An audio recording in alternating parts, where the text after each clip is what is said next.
Hey guys, Rinji here, and there has been Twitter troubles once more.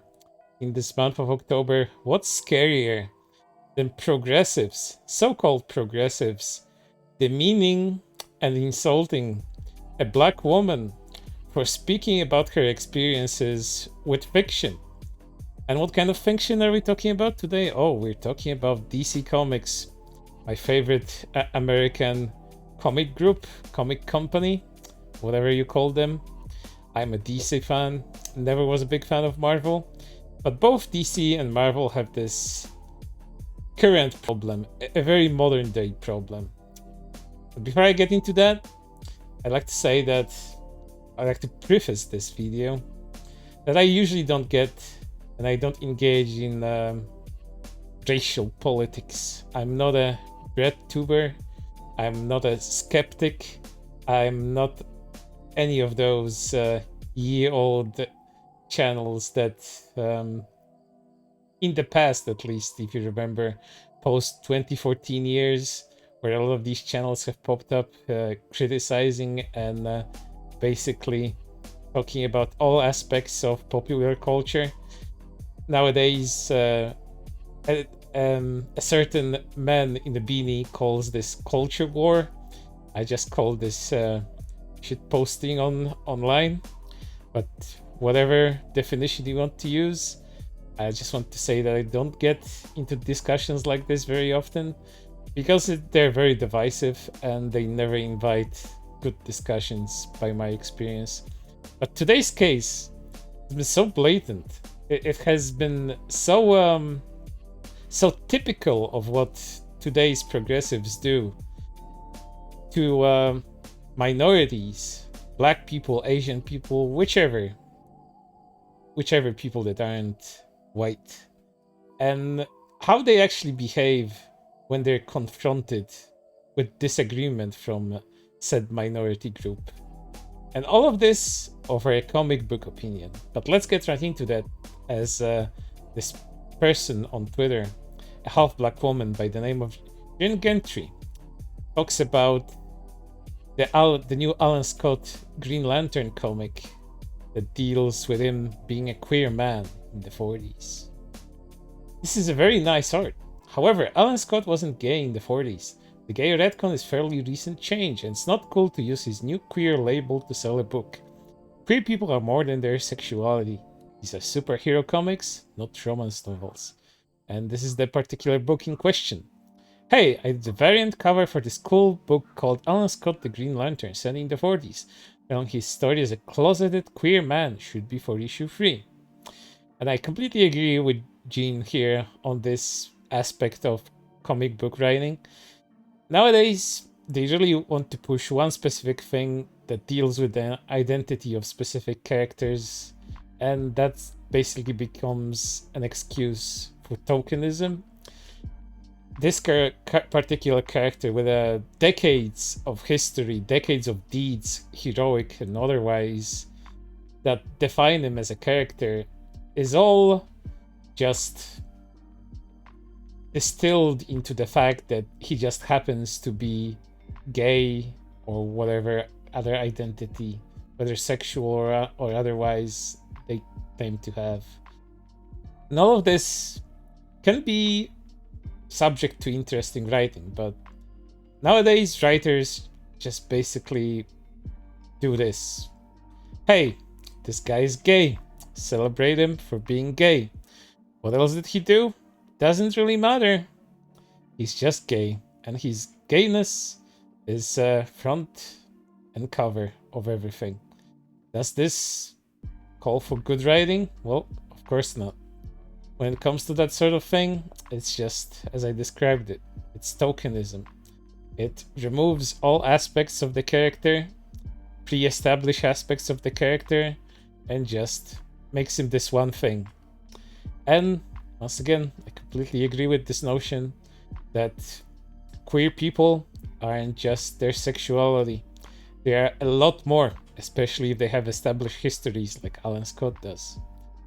And you know, this particular opinion got an answer on Twitter, and you won't guess what it is. Well, it's this. The thing that is wild about this entire thread is if you switch queer for, say, black, it's the exact same rhetoric racists use. Same language, same thinly veiled bigotry. And for a POC who looks black, giving space for people to use this rhetoric is careless and harmful. So, not only are we just switching from sexuality being discussed to racism for whatever reason, but now this person is blamed for quote-unquote promoting a certain evil, bigoted rhetoric just because they appear to them as black. Jesus, man. Talk about reductive. And this discussion continues because it's Twitter and never ends on just one thing. You're promoting segregationist beliefs without realizing it. LMFAO. No. Yes. And then Jean answers to this person because, you know, it's pretty damn insulting. All you see is my skin. That's objectifying. You're trying to equate your opt-in of quote-unquote colorblindness to the same social disparity as when black people are discriminated against. It won't be equal. It will never be equal because there is racial inequity and disparities, no matter how much I'm beyond racist. So, not only are they just talking over this half-black woman right now, they're trying to put the blame on them for thinking what they're thinking. Like, how dare you not act oppressed? How dare you opt into a certain way of thinking, which this person doesn't believe exists?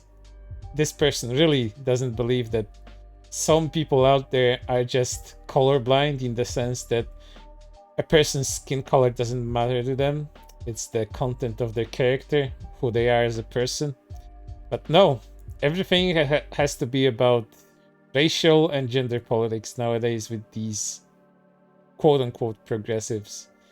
And how demeaning is this? Like, is this not racism, dear viewers? I would say so. Because, again, they're trying to demean Jean here by saying that their experiences are false. And that's saying that, you know, the Jean defending herself as not just being a half-black person, but, you know, a person in general, this is somehow wrong. And yeah, and it continued. She really said, a white progressive man that looks very stereotypical, talking over a black woman. So that's what happened here. The discussion continues. It is the same pandering, the same bigotry of giving minorities leftovers, the same lack of creativity, the same insulting people trying to tell minorities to just accept hand-me-downs by leftists. You missed it because you want it to be equal. You need it to be so you can leverage your bigotry to keep cis whiteness centered. Oh, now sexuality comes back because being straight is also a problem. It doesn't work because there's always an imbalance. Leftist/right, two sides, same coin. Both of these sides are capable of bigotry, but the left one especially is very blind to their own racism usually. As seen by this person if they're not trolling. But I've seen a lot of serious people that talk like this over the years, so I would assume they aren't. Get off social media and go touch some grass, child. If only they could, but that's impossible for them. Because they are heroes on the internet. They are there for the oppressed minorities. And if the oppressed minority dares to talk back to them, then they're the enemy too. Because you always have to have enemies to fight, right? If, you know, if we by some chance reach equality and equity in the future, if people like this still exist, they will just look for more enemies to fight, because peace can never be achieved according to them. But again, this discussion continues as it's Twitter.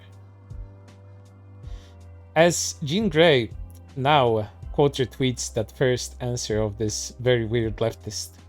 I actually made a similar point about how insulting it would be if DC promoted Jon Stewart solely on his race.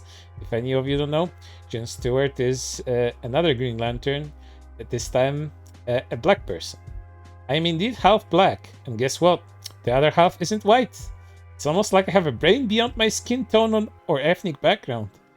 If only these people understood that, but no, you're just talking to a wall, Gene, unfortunately. I said looks black, I didn't assume. I also never mentioned anything about what you were mixed with. These are projections. Doesn't matter if you're mixed with white or not. You can still perpetuate white supremacy and anti-blackness, which is what you're doing. Oh, we're now just completely blaming her for evil bigotry and racism. White supremacy to boot. You're proving a point I made earlier in the day.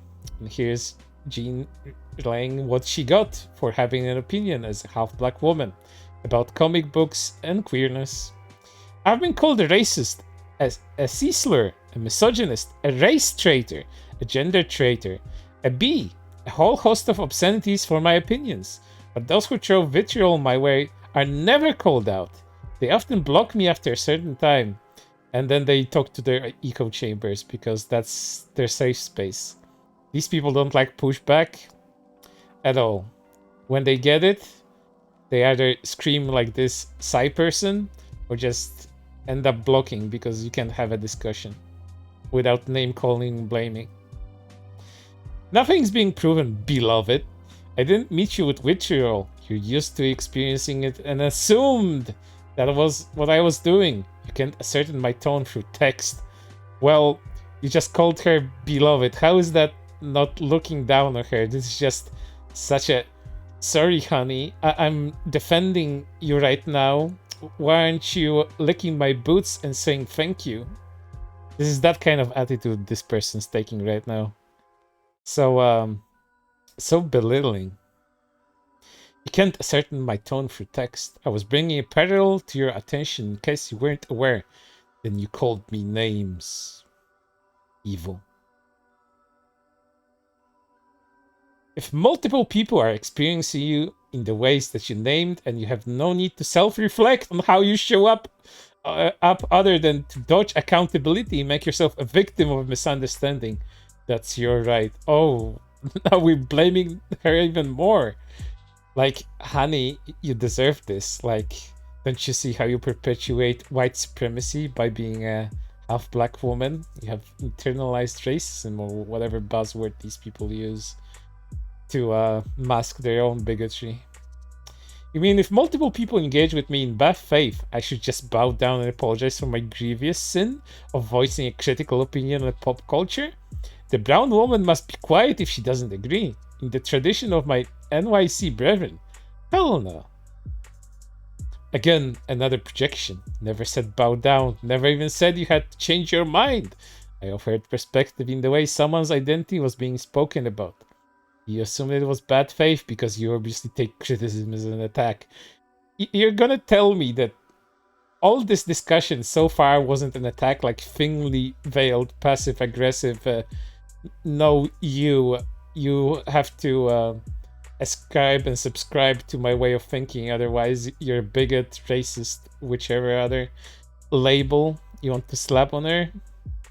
Jesus, man. And lastly, beloved, you bees be like Saniro mascots, but are actually horrible human beings. Oh, this happens quite a lot.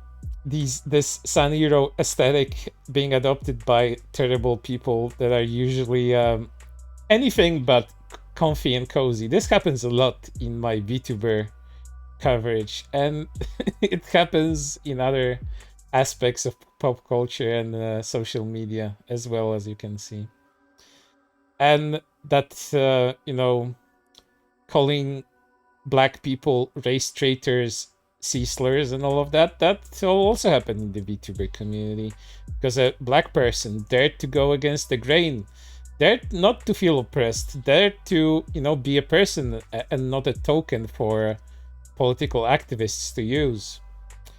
But you know, this thing will never go away unless social media goes away and people start treating other people like people. instead of just seeing their skin color and assuming everything about them, and trying to control certain groups' actions. Because let's not lie to ourselves, these people do not care about minorities. They want control. They want to control minorities because then they can feel good about themselves because they helped. Because they helped somebody from the evil racists. And, you know, if you talk back, you're just like the evil racists and you deserve to be condemned. Even if that condemnation comes in the form of being called slurs, racial slurs online. But for right now, it's everything. And I hope to see you on the next one, which will hopefully be less political than this.